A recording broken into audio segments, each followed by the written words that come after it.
Mass మహారాజా Raviteja cinema అంటే mass కి ఎంత పిచ్చో ప్రత్యేకించి చెప్పక్కర్లేదు.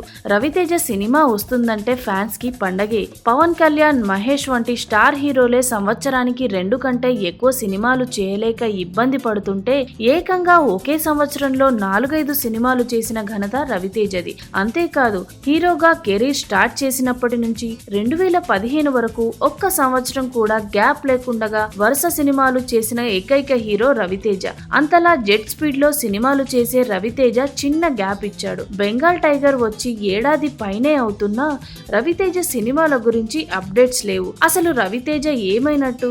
రవితేజ పనైపోయిందనుకున్న వాళ్ళకి బుద్ధి చెప్పడానికే మాస్ రాజా రంగం సిద్ధం చేసుకుంటున్నాడట.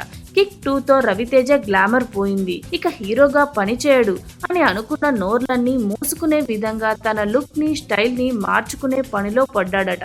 దీనికోసం క్యాలెండర్ లోని సంవత్సరం డేట్స్ ని డెడికేట్ చేశాడట రవితేజ. 2016 సంవత్సరాన్ని పూర్తిగా తన ఫిట్నెస్ కోసమే కేటాయించాడట.